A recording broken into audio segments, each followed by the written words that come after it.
Privacy کا نہ ہونا ایک بہت بڑا مسئلہ تھا۔ نہانے کے لیے ایک چھوٹا سا ٹب استعمال ہوتا تھا اور ہر کسی کو باری باری، وہ بھی مخصوص جگہوں پر جیسے دفتر کے کچن یا باتھ روم میں جب وہ خالی ہوں، نہانا پڑتا تھا۔ ایک واقعہ این نے لکھا ہے، جب عمارت میں کوئی پلمبر کام کرنے آیا تو انہیں پورا دن بالکل ساکت، بغیر بولے، بغیر پانی چلائے گزارنا پڑا، یہاں تک کہ پیشاب کے لیے بھی کیننگ جار استعمال کرنے پڑے۔ ان کے لیے، جسے اسکول میں زیادہ باتیں کرنے پر وہ خود بتاتی ہے مس کوئک کوئک کہا جاتا تھا، یہ بہت ہی اذیت ناک تھا۔ کھانے پینے کا کیا انتظام تھا؟ جنگ کے دوران تو ویسی قلت ہوتی ہے۔ کھانا ایک مستقل چیلنج تھا۔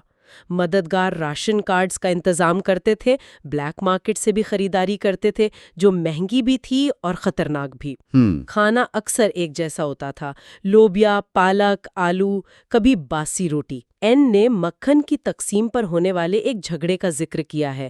اس سے اندازہ ہوتا ہے کہ چھوٹی چھوٹی چیزیں بھی کیسے تناؤ کا باعث بن سکتی تھیں۔ صحیح۔ مسٹر وان ڈان جو پہلے کسائی تھے، وہ کبھی کبھار ساسج بھی بنا لیتے تھے۔ صحت کے مسائل بھی آئے ہوں گے، ڈاکٹر کو تو بلا نہیں سکتے تھے۔ جی بالکل۔ این کے والد کو ایک بار خسرہ نکلا، وہ کافی بیمار تھے، لیکن ڈاکٹر کو بلانا ناممکن تھا۔ مسز وان ڈان کی پسلی میں چوٹ آ گئی تھی اور وہ ویسے بھی اکثر اپنی بیماریوں کی شکایت کرتی رہتی تھیں۔ اچھا۔ جو 8ویں مکین تھے مسٹر ڈسل، وہ دانتوں کے ڈاکٹر تھے، تو انہوں نے اپنی پریکٹس اینکس میں ہی جاری رکھی۔ این نے مسز وان ڈان کے دانت کے علاج کا ایک بڑا مزیدار واقعہ بھی لکھا ہے۔ اچھا۔ جی، اور یہاں تک کہ پیٹر کو اٹاری میں ایک بڑے چوہے نے کاٹ لیا تھا۔ ان حالات میں تو معمولی بیماری یا چوٹ بھی ایک سنگین خطرہ بن سکتی تھی۔ اتنی مشکلات، اتنا خوف، کیا ان کی زندگی میں خوشی یا تفریح کے کچھ لمحات بھی تھے؟ ہاں، اور شاید یہی چیزیں تھیں جو انہیں ہمت دیتی تھیں۔ وہ چھوٹی چھوٹی خوشیاں ڈھونڈ لیتے تھے، وہ سالگرہ مناتے تھے، جیسے مسز وان ڈان کی سالگرہ پر انہیں تحفے دیے گئے، نظمیں سنائی گئیں۔ واہ۔ سینٹ نکلس ڈے جو ایک ڈچ تہوار ہے، اس پر انہوں نے ایک دوسرے کے لیے نظمیں لکھیں اور چھوٹے موٹے تحفے چھپائے۔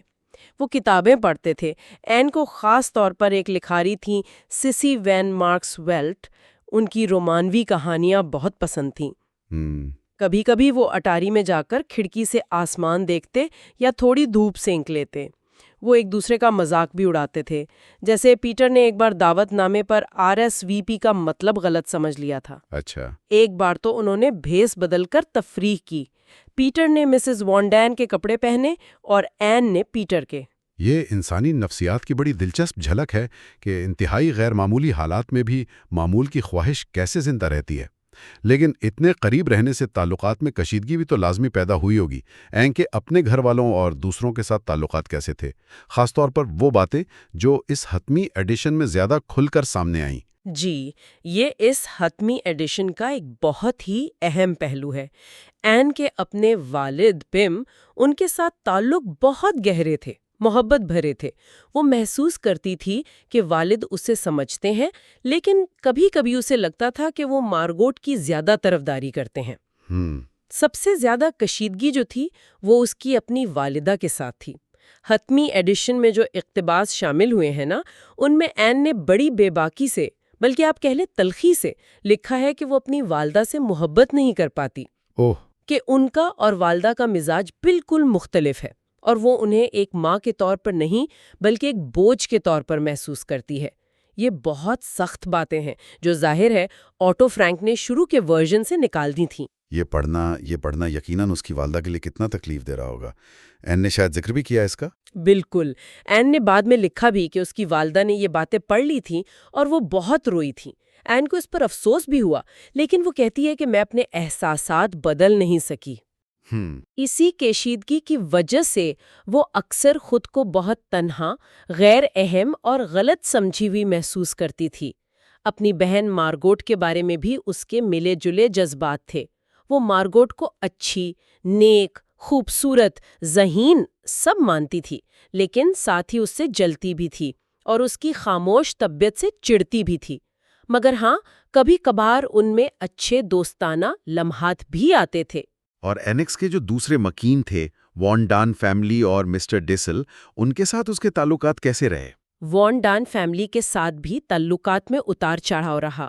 مسٹر وان ڈان سے اس کی کبھی کبھار بحث ہو جاتی تھی، خاص طور پر کھانے کے آداب وغیرہ پر۔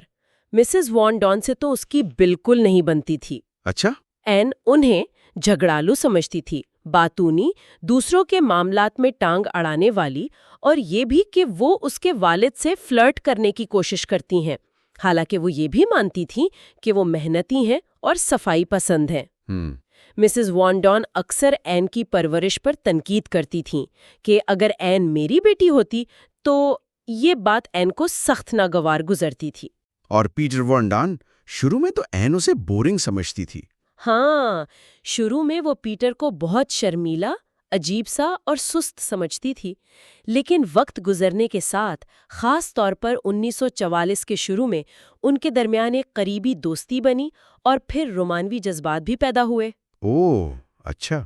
وہ اکثر اٹاری میں مل کر باتیں کرتے، آسمان دیکھتے، اپنے خوابوں اور اپنے خوف پر بات کرتے۔ یہ تعلق این کے لیے ایک طرح کا جذباتی سہارا بنا، اگرچہ بعد میں اس پر بھی اسے کچھ شکوک ہونے لگے تھے۔ اور 8ویں مکین ڈینٹسٹ مسٹر ڈیسل یعنی فرٹز فائفر، ان کا کیا معاملہ تھا؟ مسٹر ڈیسل نومبر 1942 میں آئے۔ انہیں این کے کمرے میں ہی ٹھہرایا گیا، جس سے این کی پرائیویسی اور بھی کم ہو گئی۔ این اسے شروع سے ہی ناپسند کرتی تھی۔ کیوں؟ وہ اسے سست فہم سمجھتی تھی، پرانے خیالات کا، ہر وقت نصیحتیں کرنے والا اور چغل خور بھی۔ ان کے درمیان لکھنے کی میز کس وقت کون استعمال کرے گا، اس پر بھی جھگڑا رہتا تھا۔ اچھا۔ اور ڈیسل باہر کی دنیا سے یہودیوں پر جو مظالم ہو رہے تھے، ان کی بہت خوفناک خبریں بھی لاتے تھے، جس سے اینیکس کا ماحول اور زیادہ بوجھل ہو جاتا تھا۔ ان ذاتی کشیدگیوں کے علاوہ کیا پورے گروپ میں بھی تنازعات ہوتے تھے؟ مطلب بڑوں کے درمیان؟ بہت ہوتے تھے۔ این اکثر حیران ہوتی تھی کہ یہ بڑے لوگ اتنی معمولی باتوں پر کیسے لڑ پڑتے ہیں۔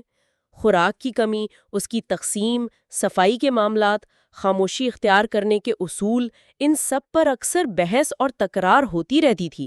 این کے مطابق تو کھانے کی میز اکثر ایک میدان جنگ بن جاتی تھی۔ یہ سب کچھ ایک چھوٹے سے اپارٹمنٹ میں چل رہا تھا، جبکہ باہر کی دنیا میں جنگ اور ہولوکاسٹ جاری تھا۔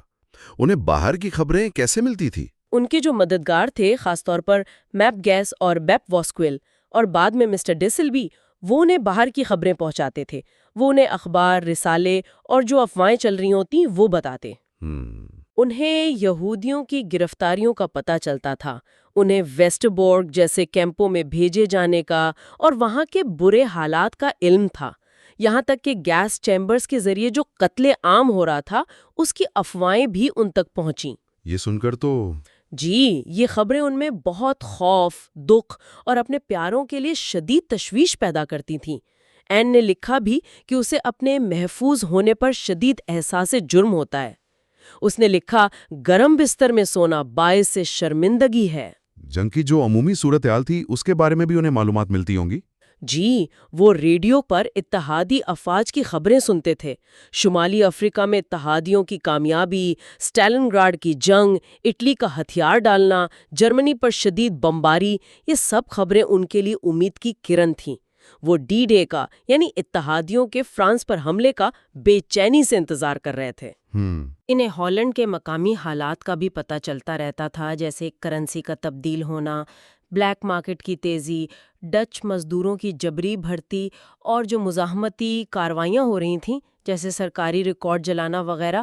ان کبھی کبھار کھڑکی کی در سے یا اٹاری سے دوربین کے ذریعے باہر کی جھلک دیکھنے کی کوشش بھی کرتی تھی۔ یہ سب سن کر اندازہ ہوتا ہے کہ یہ حتمی ایڈیشن کس طرح ہمیں این فرینک کی زندگی اور اس کے دور کی ایک زیادہ مکمل، زیادہ پیچیدہ تصویر دکھاتا ہے۔ یہ صرف ایک مظلوم لڑکی کی کہانی نہیں ہے، بلکہ شدید دباؤ میں انسانی رشتوں کی، اندرونی کشمکش کی اور زندہ رہنے کی جدوجہد کی داستان ہے۔ بالکل، حتمی ایڈیشن کی سب سے بڑی خوبی شاید یہی ہے کہ یہ این فرینک کو اس آئیکن کے خول سے نکال کر ایک حقیقی انسان کے طور پر پیش کرتا ہے۔ صحیح۔ اپنی تمام تر ذہانت، حساسیت، مزاح، امید کے ساتھ، اور ساتھ ہی اپنے غصے، خوف، چڑچڑے پن اور تضادات کے ساتھ بھی۔ یہ پوشیدگی کی زندگی کی جو تلخ حقیقتیں ہیں، انہیں زیادہ بے رحمی سے سامنے لاتا ہے۔ جیسے کہ؟ جیسے خوف اور بوریت کا وہ عجیب امتزاج، وہ ذاتی جھگڑے جو کبھی کبھی بقا کی جنگ سے بھی زیادہ اہم لگنے لگتے ہیں، اور بیرونی دنیا کے تشدد کے سائے میں پنپنے والی وہ چھوٹی چھوٹی خوشیاں اور امیدیں۔ تو آخر میں یہ سوال ذہن میں آتا ہے کہ این فرینک کی یہ ڈائری، خاص طور پر اس کا یہ حتمی ایڈیشن، آج بھی کیوں اتنی متعلقہ اور متاثر کرنے والی ہے؟ کیا اس کی وجہ یہ ہے کہ یہ ہمیں یاد دلاتی ہے کہ بدترین حالات میں بھی لکھنے کا عمل، اپنی ذات کا اظہار کرنا، امید اور انسانیت کو زندہ رکھنے کا ایک طاقتور ذریعہ بن سکتا ہے؟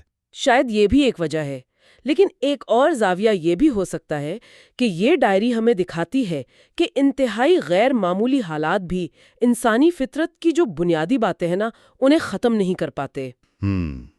دلچسپ نکتہ ہے۔ بھوک، خوف، محبت، نفرت، دوستی، دشمنی، چھوٹی چھوٹی باتوں پر جھگڑے، سمجھوتا کرنے کی کوششیں، یہ سب کچھ اس وقت بھی ویسے ہی موجود تھا جب موت ہر وقت دروازے پر دستک دے رہی تھی۔ صحیح۔ یہ ہمیں سوچنے پر مجبور کرتی ہے کہ نارمل اور غیر معمولی کے درمیان حد کتنی دھندلی ہو سکتی ہے، اور انسانی روح کتنی لچکدار ہے، اور ساتھ ہی ساتھ کتنی کمزور بھی۔ تو آج ہم این فرینک کی ڈائری کے ایک خاص دورانیے کو دیکھ رہے ہیں، ٹھیک ہے؟ مئی 1943 سے مارچ 1944 تک کا وقت۔ جی بالکل۔ یہ وہ وقت ہے جب این اور اس کے گھر والے سیکرٹ اینیکس سی میں تقریباً 1 سال گزار چکے تھے۔ ہاں، 1 سال سے زیادہ ہو چکا تھا۔ تو آج ہماری کوشش یہ ہے کہ ان ڈائری کے صفحات سے نا اس نوجوان لڑکی کے زندگی کے جو انسانی پہلو ہیں انہیں سمجھے، مطلب اس کی روزمرہ کی مشکلات، اس کے خوف، اس کی امیدیں، رشتے، اور خاص طور پر اس کی اپنی ذاتی تبدیلی۔ اور یہ بات میرا خیال ہے بہت اہم ہے کہ یہ یاد رکھیں کہ یہ کوئی خشک تاریخی رپورٹ نہیں ہے۔ صحیح۔ یہ تو ایک ذاتی ڈائری ہے، ایک ٹین ایجر کی آواز ہے جو بہت ہی، آپ کہیں، غیر معمولی جان لیوا حالات میں لکھ رہی تھی۔ تو یہ ہمیں صرف واقعات نہیں بتاتی، بلکہ اس کے ذہن، اس کے دل کی ایک جھلک دکھاتی ہے جو کسی بھی تاریخی تجزیے سے زیادہ گہری اور ذاتی ہے۔ بالکل، جیسے سیدھا اس کی روح میں کھڑکی کھلتی ہو۔ ہاں، یوں سمجھ لیں۔ تو آئیے دیکھتے ہیں اس کھڑکی سے مئی اور جون 1943 کی جو انٹریز ہیں وہ فوراً ہمیں ان کی جو مادی حالت بگڑ رہی تھی نا اس کی حقیقت سے ٹکراتی ہیں۔ این لکھتی ہے، کپڑے بالکل جواب دے رہے ہیں۔ جی۔ ماں کا کارسیٹ ٹوٹ گیا ہے، مارگوٹ کی برا چھوٹی ہو گئی ہے، سب لوگ پرانے مشترکہ زیر جامے استعمال کر رہے ہیں، یہاں تک کہ والد صاحب کی پتلون بھی بالکل خستہ حال ہے۔ ہاں، اور یہ صرف کپڑوں کا پھٹنا نہیں تھا، یہ ایک طرح سے ان کی جو پچھلی زندگی تھی، ان کا وقار تھا، ان کی نارمل زندگی تھی، اس کا دھیرے دھیرے ختم ہونا تھا۔ ہر پرانی ہوتی چیز انہیں یاد دلاتی تھی کہ وہ کہاں سے کہاں آ گئے ہیں۔ این کھانے کی میز پر پڑے اس پرانے داغدار آئل کلاتھ کا بھی ذکر کرتی ہے۔ ہاں، وہ آئل کلاتھ والی بات۔ جی، جسے وہ ٹھیک سے صاف بھی نہیں کر سکتے کیونکہ صاف کرنے والا کپڑا خود ہی چھیترا بن چکا تھا۔ اوہ خدایا! تو یہ دکھاتا ہے کہ بنیادی ضرورتوں کی کمی کتنی شدید تھی۔ صفائی جیسی عام چیز بھی ایک چیلنج بن گئی تھی۔ اور پھر وہ وین ڈان فیملی کا ذکر کہ وہ ایک ہی فلینل شیٹ استعمال کر رہے ہیں جسے دھویا نہیں جا سکتا کیونکہ صابن نہیں ہے، ڈٹرجنٹ نہیں ہے۔ جی ہاں، ذرا سوچیں۔ کوڑا بھی باہر نہیں پھینک سکتے، اسے چھپ کر جلانا پڑتا ہے۔ ظاہر ہے کوئی سراغ نہیں چھوڑنا چاہتے تھے۔ اور این کا یہ سوچنا کہ جنگ کے بعد سب کچھ پہلے جیسا کیسے ہوگا جب ان کا حال یہ ہے کہ ہر چیز پرانی اور خستہ ہے، یہ بہت ہی دل دکھانے والی بات ہے۔ بالکل، اور یہ جو روزمرہ کے کام تھے جیسے صفائی ستھرائی، انہیں برقرار رکھنے کی کوشش، یہ ایک طرح سے اپنی انسانیت، اپنی شناخت کو بچانے کی کوشش تھی۔ ہاں، شاید کنٹرول کا ایک احساس۔ بالکل، جب باہر کی دنیا پر آپ کا کوئی کنٹرول نہ ہو تو یہ چھوٹی چھوٹی چیزیں، یہ معمولات، یہ نفسیاتی طور پر بہت اہم ہو جاتے ہیں۔ این کا اپنی چھوٹی ہوتی برایا یا والد کے بوسیدہ شیونگ برش جیسی چیزوں پر توجہ دینا یہ بتاتا ہے کہ یہ معمولی ذاتی چیزیں بھی ان کی اس محدود دنیا میں کتنی بڑی، کتنی اہم ہو گئی تھیں۔ صحیح کہا، یہ محرومی کی گہرائی دکھاتی ہے۔ جی، اور اسی محرومی کے ساتھ ساتھ ایک مستقل خوف کا سایہ وہ بھی ان پر منڈلاتا رہتا تھا۔ جی، مئی سے اگست 43 تک کے اندراجات خوف سے بھرے ہوئے ہیں۔ ہاں، وہ خوف تو ہر وقت کا ساتھی تھا۔ گھر کے اندر یا باہر کوئی بھی غیر معمولی آواز، کوئی شور دل دہل جاتا تھا۔ ہر رات کو گولیوں کی آوازیں، نئے نئے یہودی مخالف قوانین کے اعلانات کا ڈر۔ اور سب سے بڑا خوف شاید یہ تھا کہ ان کے مددگار نہ پکڑے جائیں۔ بالکل، جن کی وجہ سے وہ زندہ تھے۔ وہ جھوٹے شناختی کارڈز کا ذکر کرتی ہے جو ظاہر ہے بہت خطرناک کام تھا۔ یہ ایک ایسا نفسیاتی دباؤ تھا جو کبھی ختم نہیں ہوتا تھا۔ ہاں، این فضائی لڑائیوں کا ذکر کرتی ہے، جرمن اور انگریز پائلٹوں کو آسمان میں لڑتے دیکھنا، ہاں، پیراشوٹ سے کودتے پائلٹوں کی کہانیاں سننا، یہ سب جنگ کو ان کی دہلیز تک لے آتا تھا۔ اور پھر وہ کالج کے طلبہ والی خبر، جی، کہ ان سے زبردستی وفاداری کے حلف نامے پر دستخط کروائے جا رہے تھے۔ اور اگر انکار کریں تو؟ Labour camp? ہاں، یہ خبریں انہیں مسلسل یاد دلاتی تھیں کہ باہر کی دنیا کتنی خطرناک ہے اور ان کا اپنا مستقبل کتنا غیر یقینی۔ 26 جولائی کے فضائی حملے کی تفصیل تو خاص طور پر بہت خوفناک ہے۔ این لکھتی ہے، پورا گھر لرز رہا تھا، قریب ہی بم گرا، ہر طرف دھواں، جی سائرن کی آوازیں جو رک ہی نہیں رہی تھیں، اور اس کا وہ جملہ کہ وہ خود کو ایک پنجرے میں قید پرندے کی طرح محسوس کرتی ہے جو گانا بھول گیا ہو اور صرف کبھی کبھی کالے بادلوں کے بیچ سے نیلے آسمان کا ایک ٹکڑا دیکھ پاتی ہے۔ کتنی طاقتور تصویر ہے یہ قید کی۔ بہت زیادہ۔ اور پھر وہ ویسٹرٹون چرچ کی گھنٹیوں کا ذکر کہ انہیں پگھلا کر جنگی سامان بنایا جا رہا ہے، یہ تو جیسے وقت کے گزرنے کا احساس بھی ان سے چھینا جا رہا تھا۔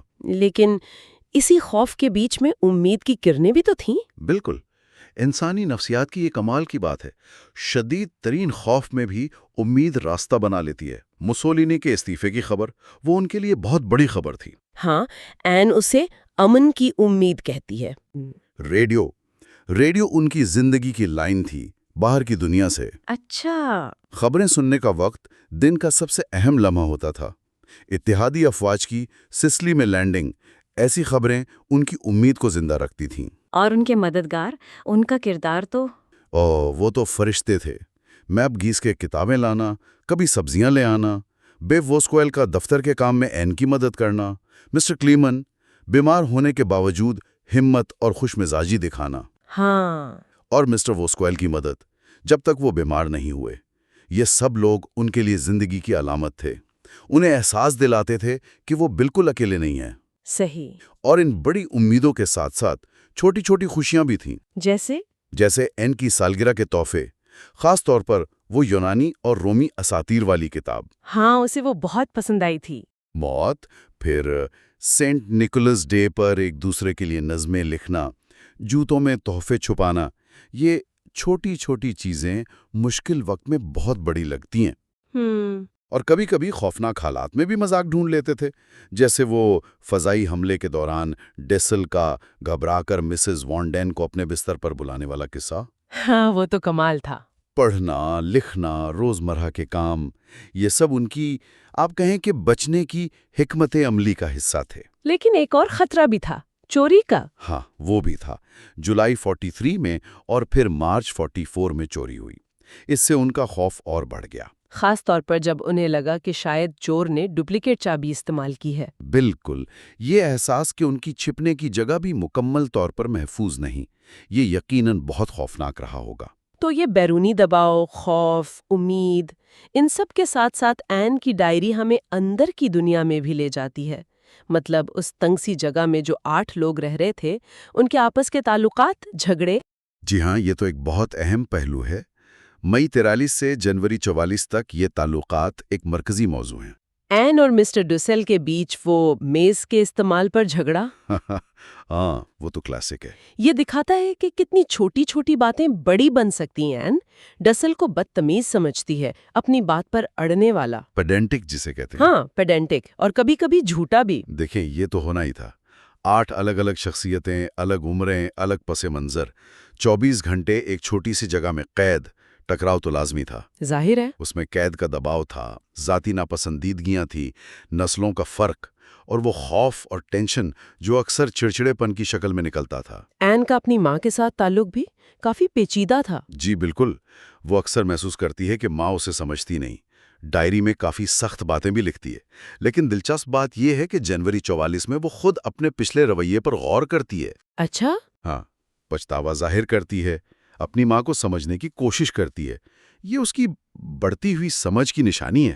لیکن مسز وانڈان کے بارے میں اس کے خیالات اکثر کافی سخت رہتے ہیں۔ ہاں وہ تو ہیں، خود غرض، چالاک، بہت بولنے والی، فساد کی جڑ، این کے مطابق۔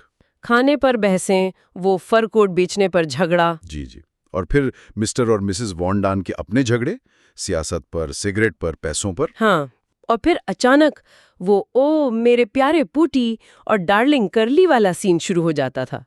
ہاں بالکل، این ان سب چیزوں کو بڑی باریکی سے دیکھ رہی تھی اور لکھ رہی تھی۔ کھانے کا وقت بھی اکثر ٹینشن بھرا ہوتا تھا۔ ہاں، این نوٹ کرتی ہے کہ کون اپنی پسند کی چیز زیادہ لیتا ہے۔ مسٹر وانڈان، مسز وانڈان، گوشت، چربی، آلو کی تقسیم پر بحثیں۔ یہ چھوٹی تفصیلات بتاتی ہیں کہ بنیادی ضرورتوں کی کمی نے انسانی رویوں کو کیسے متاثر کیا تھا۔ وہ ہر ایک کا کردار بھی بڑے مزے سے بیان کرتی ہے۔ مسٹر وانڈان بحث کے شوقین، پیٹر خاموش اور زیادہ کھانے والا۔ مارگوٹ کم خوراک، اس کی اپنی ماں، والد صاحب جو سب سے زیادہ صبر والے لگتے ہیں، ہاں، مسٹر ڈسل جو کھانے پر نظر رکھتے ہیں، اور مددگار بیپ جو ہمیشہ خوش مزاج رہتی ہے۔ لیکن جو بات مجھے خاص طور پر متاثر کرتی ہے وہ یہ ہے کہ این صرف دوسروں پر تنقید نہیں کر رہی، وقت کے ساتھ نہ اس کے دیکھنے کے انداز میں ایک تبدیلی آتی ہے۔ بالکل۔ جنوری 44 میں وہ نہ صرف اپنی ماں کے بارے میں اپنی رائے پر دوبارہ غور کرتی ہے، بلکہ وان ڈان فیملی کو بھی زیادہ ہمدردی سے دیکھنے لگتی ہیں۔ اچھا۔ وہ یہ تسلیم کرتی ہے کہ جھگڑوں میں صرف وہی ذمہ دار نہیں، اس کے اپنے گھر والے بھی کوئی بالکل خاموش تماشائی نہیں رہتے۔ یہ تو خود شناسی کی طرف ایک بڑا قدم ہے۔ بہت بڑا قدم۔ یہ این کی بڑھتی ہوئی پختگی اور سمجھ بوجھ کی علامت ہے۔ وہ سمجھنے لگتی ہے کہ اتنے زیادہ دباؤ میں انسانی رشتے کتنے نازک اور پیچیدہ ہو سکتے ہیں۔ اور یہ بھی کہ جھگڑوں کے بیچ میں امن اور محبت کے چھوٹے چھوٹے لمحے بھی آتے ہیں۔ جی، یہ تسلیم کرنا کہ مسئلہ صرف دوسروں میں نہیں بلکہ پوری صورتحال کی ڈائنامکس میں ہے، یہ اس کی سوچ کی گہرائی کو ظاہر کرتا ہے۔ اور یہ ہمیں این کی اپنی اندرونی دنیا اور اس کی ذاتی نشو و نما والے حصے کی طرف لاتا ہے، جو شاید سب سے دلچسپ ہے۔ یقیناً مئی 43 سے مارچ 44 تک ہم دیکھتے ہیں کہ این صرف واقعات نہیں لکھ رہی، وہ خود کو دریافت کر رہی ہے۔ جی، وہ اپنے بدلتے ہوئے مزاجوں پر غور کرتی ہے۔ وہ ایک جرمن کہاوت استعمال کرتی ہے نا، ہمل ہوخ یاؤتسینٹ، zu Tode betrübt۔ ہاں، کبھی آسمان پر خوشی سے اچھلتے ہوئے تو کبھی موت کی حد تک غمگین۔ بالکل، یہ اس کی اندرونی کشمکش کو دکھاتا ہے۔ اور لکھنے کا عمل، وہ اس میں بہت اہم کردار ادا کرتا ہے۔ وہ کہانیاں لکھتی ہے جیسے ایوا کا خواب۔ ہاں، اس کی ڈائری کٹی وہ صرف ریکارڈ نہیں ہے، وہ اس کی سب سے قریبی دوست ہے، اس کی رازداں۔ یہ وہ جگہ ہے جہاں وہ اپنے سارے خیالات، ڈر، امیدیں، الجھنیں، سب کچھ بیان کر سکتی ہے۔ لکھنا اس کے لیے خود کو سمجھنے اور حالات سے نمٹنے کا ایک بہت طاقتور ذریعہ بن جاتا ہے۔ وہ عام نارمل زندگی کی کتنی شدید خواہش کرتی ہے۔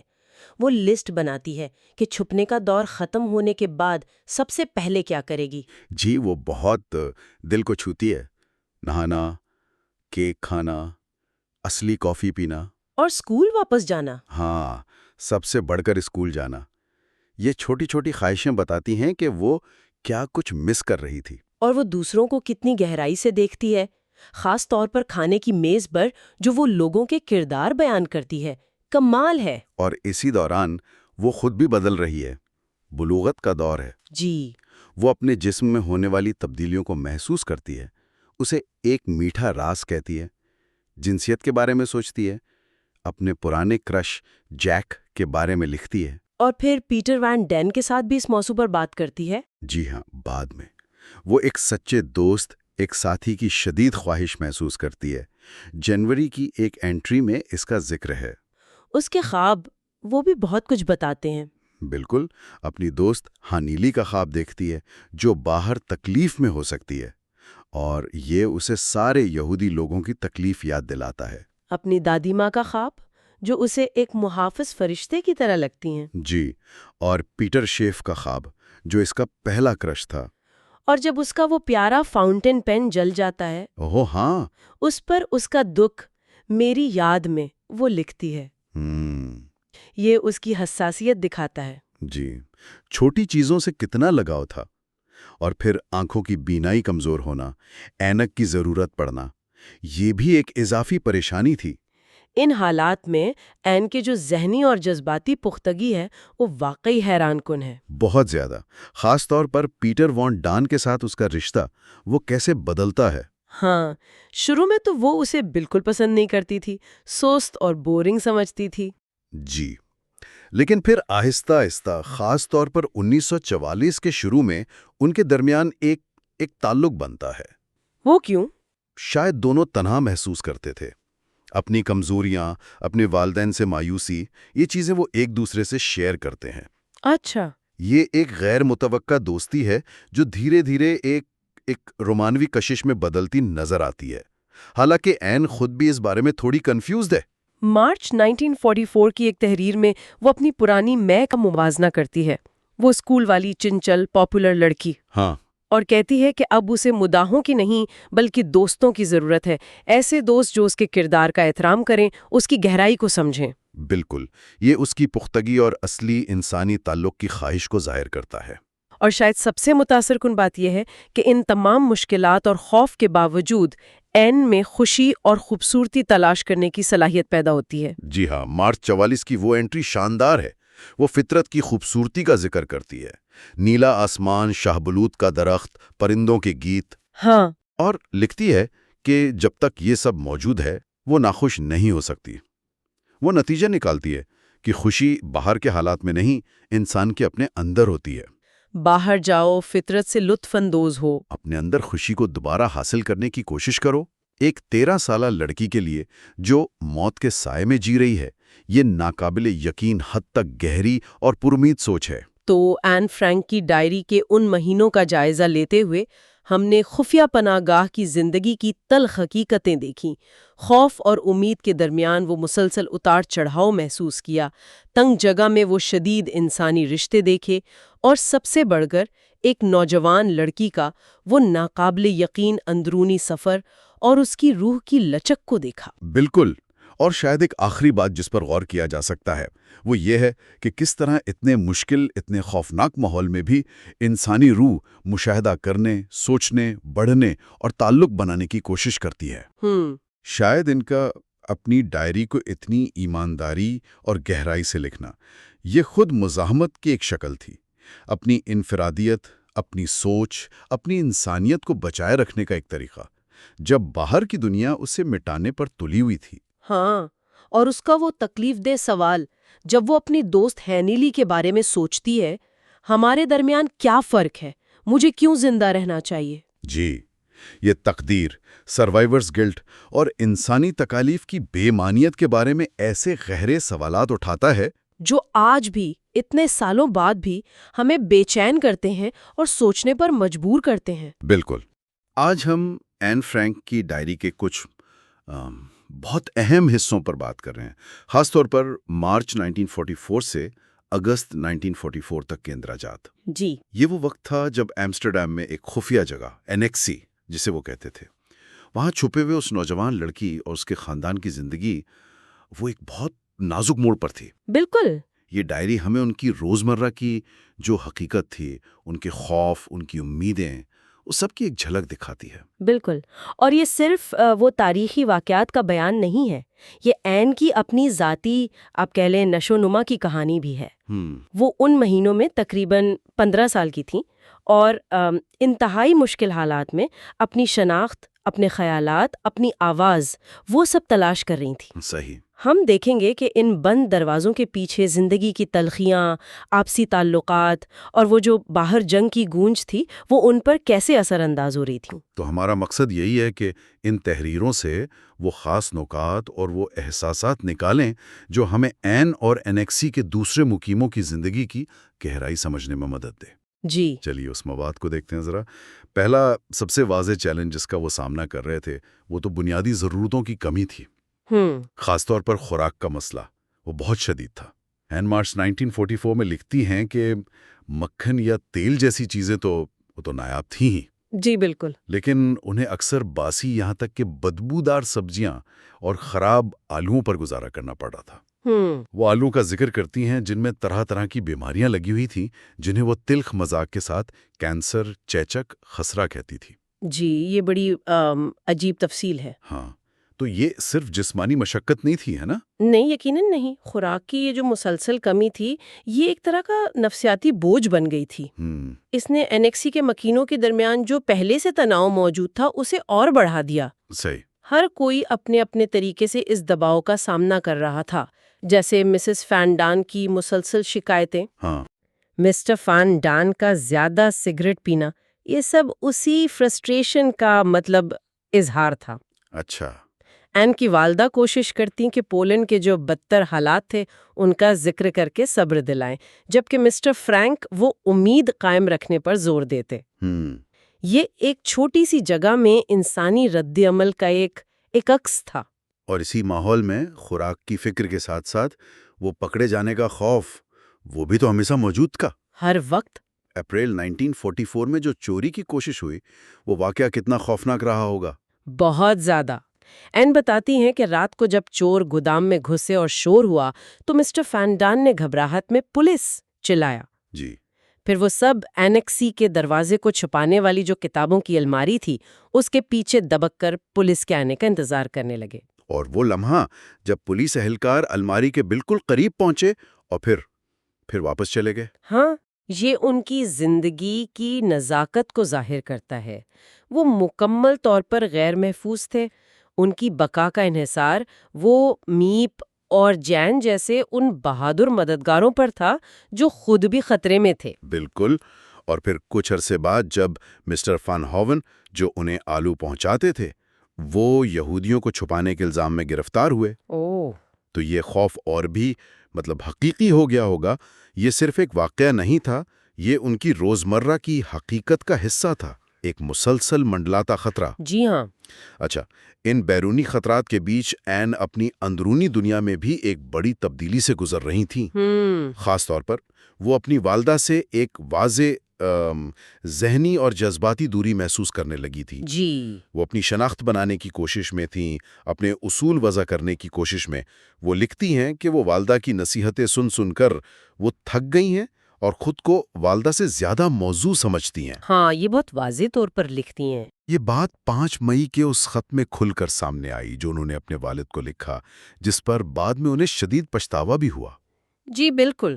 تو یہ صرف ایک نوجوان کی بغاوت تھی یا حالات کا اثر تھا؟ کیا کہیں گی آپ؟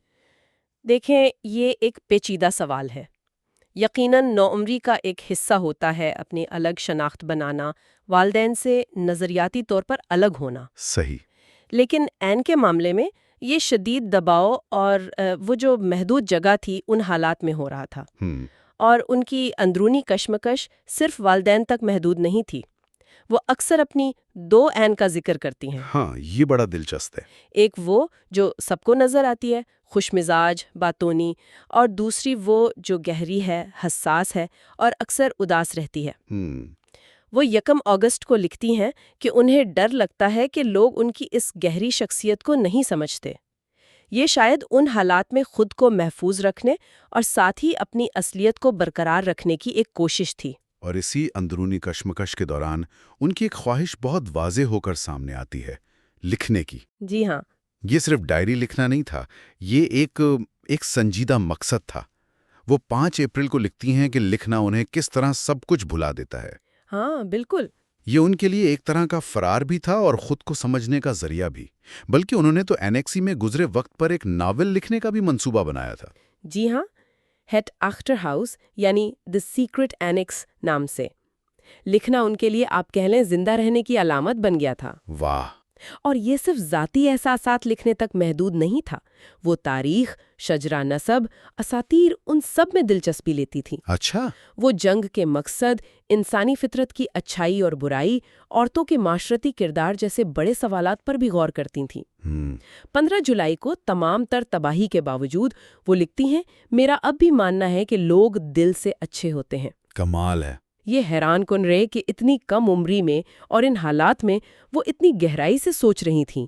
باقی اور تعلقات کی بات کریں تو اینیکسی کی اس محدود دنیا میں پیٹر فون ڈان کے ساتھ ان کا رشتہ بہت اہم ہو گیا۔ جی شروع میں تو وہ اسے بالکل پسند نہیں کرتی تھیں، لیکن پھر ان میں گہری دوستی ہوئی، اعتماد بڑھا، یہاں تک کہ انہوں نے اپنے پہلے بوسے کا ذکر بھی 16 اپریل کو کیا۔ یہ تعلق ان کی تنہائی میں ایک اہم سہارا بنا ہوگا، لیکن یہ بھی آسان نہیں تھا۔ این بعد میں خود اس رشتے پر سوال اٹھاتی ہیں۔ اچھا، وہ محفوظ کرتی ہیں کہ شاید انہوں نے پیٹر کو اپنی طرف زیادہ کھینچا اور وہ اس مثالی ساتھی جیسا نہیں جس کی انہیں تلاش تھی۔ وہ پیٹر کے کردار کی ممکنہ کمزوری، اس کے مقاصد کی کمی پر مایوسی کا اظہار کرتی ہیں۔ یہ ایک نوجوان لڑکی کی محبت اور دوستی کی پیچیدہ نوعیت کو ظاہر کرتا ہے، خاص طور پر جب آپ ایک بند جگہ میں ایک دوسرے پر اتنا انحصار کرتے ہوں۔ صحیح۔ یہ صرف رومانس نہیں تھا، یہ شدید تنہائی میں ایک دوسرے میں سکون تلاش کرنے کی کوشش بھی تھی۔ اور اپنی بہن مارگریٹ کے ساتھ بھی ان کا رشتہ کچھ ایسا ہی پیچیدہ تھا۔ جی، وہ مارگریٹ کی ذہانت اور اچھائی کی تعریف کرتی تھیں، لیکن ان کے درمیان ایک فاصلہ بھی محسوس کرتی تھی۔ ہاں، جب انہیں لگا کہ مارگریٹ بھی پیٹر کو پسند کرتی ہے تو انہیں احساس جرم ہوا، اگرچہ مارگریٹ نے خط میں واضح کیا کہ ایسا نہیں ہے۔ جی اس نے لکھا تھا۔ پھر بھی دونوں بہنوں کے درمیان ایک انکہی کشیدگی وہ موجود رہی ہوگی۔ این خود کو مارگریٹ سے زیادہ سمجھدار سمجھتی نظر آتی ہے۔ یہ سب ان کی بڑھتی ہوئی خود آگاہی اور اپنے ارد گرد کے لوگوں کو سمجھنے کی کوشش کا حصہ تھا۔ وہ نہ صرف اپنے جذبات کو سمجھ رہی تھیں بلکہ دوسروں کے جذبات اور محرکات کا بھی وہ تجزیہ کر رہی تھیں۔ صحیح۔ ان تمام اندرونی اور بیرونی مشکلات کے باوجود کیا ڈائری کے آخری مہینوں میں امید کی کوئی کرن نظر آتی ہے؟ بالکل نظر آتی ہے۔ سب سے بڑی تبدیلی 6 جون 1944 کو آئی، ڈی ڈے، اتحادی افواج کا نارمنڈی پر اترنا۔ اینیکسی میں اس خبر سے جیسے جان پڑ گئی۔ ان لکھتی ہیں، دوست آ رہے ہیں۔ آزادی کی امید جو کبھی بہت دور لگتی تھی وہ اچانک قریب محسوس ہونے لگی۔ زبردست۔ وہ اسکول واپس جانے، اپنی پڑھائی مکمل کرنے کے خواب دیکھنے لگیں۔ یہ امید کی لہر کتنی طاقتور رہی ہوگی، اور پھر جولائی میں ہٹلر پر جو قاتلانہ حملہ ہوا اس کی خبر نے بھی یقیناً ان کی امیدوں کو بڑھاوا دیا ہوگا۔ جی، اگرچہ وہ حملہ ناکام رہا لیکن اس نے یہ تاثر ضرور دیا کہ شاید جنگ کا خاتمہ قریب ہے۔ ہاں، اور دلچسپ بات یہ ہے کہ این اس خبر کا بھی تجزیہ کرتی ہیں۔ وہ جرمن جرنیلوں کے ممکنہ عزائم پر غور کرتی ہیں۔ اچھا، یہ ان کی سیاسی سمجھ بوجھ دکھاتا ہے، لیکن بنیادی بات یہ تھی کہ واقعات ان کی رہائی کی امید دلا رہے تھے۔ اور شاید اسی امید کی وجہ سے این اپنی تحریروں میں ایک بنیادی مثبت رویہ برقرار رکھتی ہیں۔ جی، وہ لکھتی ہیں کہ وہ چھپی ہوئی زندگی کو ایک دلچسپ مہم جوئی کے طور پر دیکھتی ہیں۔ کیا یہ صرف خود کو بہلانے کا طریقہ تھا یا واقعی ان میں اتنی لچک تھی؟ میرے خیال میں شاید دونوں کا امتزاج تھا۔ یہ یقینی طور پر ایک دفاعی طریقہ کار ہو سکتا ہے تاکہ روزمرہ کی جو ہولناکی تھی اس کا سامنا کیا جا سکے، لیکن ساتھ ہی یہ این کی شخصیت کی مضبوطی، ان کی زندگی سے محبت اور مستقبل پر یقین کی عکاسی بھی کرتا ہے۔ ان کا بار بار یہ لکھنا کہ سب کچھ بہتر ہو جائے گا، یہ ان کی اندرونی طاقت کو ظاہر کرتا ہے۔ تو این فرینک کی ڈائری کے ان چند مہینوں پر نظر ڈالتے ہوئے ہم نے ایک نوجوان ذہن کو ناقابل تصور دباؤ میں پروان چڑھتے دیکھا۔ خوراک کی کمی، مسلسل خوف، آپسی تناؤ، ان سب کے بیچ ذاتی شناخت کی تلاش، محبت اور دوستی کی پیچیدگیاں، لکھنے کا جنون اور مستقبل کے خواب، یہ واقعی غیر معمولی ہے۔ اور یہی بات اس کہانی کو اتنا المناک بناتی ہے۔ این کی آخری ڈائری انٹری 1 اگست 1944 کی ہے۔ صرف 3 دن بعد؟ جی، صرف 3 دن بعد 4 اگست کو ایک نامعلوم اطلاع پر اینیکسی کے تمام 8 مکینوں کو گرفتار کر لیا گیا۔ انہیں پہلے ویسٹربورگ پھر آشوٹس بھیجا گیا۔ اوہ خدایا! این اور مارگریٹ کو بعد میں برگن بیلسن منتقل کیا گیا، جہاں وہ غالباً مارچ 1945 میں جنگ کے خاتمے سے صرف چند ہفتے پہلے ٹائفس سے انتقال کر گئیں۔ جنگ کے خاتمے سے صرف چند ہفتے پہلے؟ جی، ان میں سے صرف این کے والد اوٹو فرینک زندہ بچے۔ اوٹو فرینک نے ہی این کی خواہش پوری کی اور ان کی ڈائری کو دنیا کے سامنے لائے۔ آج یہ کتاب ظلم کے خلاف انسانی جذبے کی فتح، امید اور برداشت کی ایک طاقتور علامت ہے۔ بالکل، اور یہ ہمیں سوچنے پر مجبور کرتی ہے۔ جب ہم عین کی امید بھری باتیں پڑھتے ہیں، ان کے مستقبل کے منصوبے، ان کا وہ پختہ یقین کہ وہ زندہ رہیں گی اور لکھیں گی، تو یہ جان کر کہ ان کا انجام کیا ہوا، ان الفاظ کا کیا مطلب رہ جاتا ہے؟ یہ ایک بہت گہرا سوال ہے۔ شاید یہ ہمیں یاد دلاتا ہے کہ تاریک ترین وقت میں بھی اپنی انسانیت کو برقرار رکھنا، اچھائی پر یقین رکھنا اور اپنی آواز بلند کرنا کتنا اہم ہے، چاہے نتیجہ غیر یقینی ہی کیوں نہ ہو۔ عین کی آواز ان کی جسمانی موت کے بعد بھی زندہ ہے، اور یہی اس کی سب سے بڑی طاقت ہے۔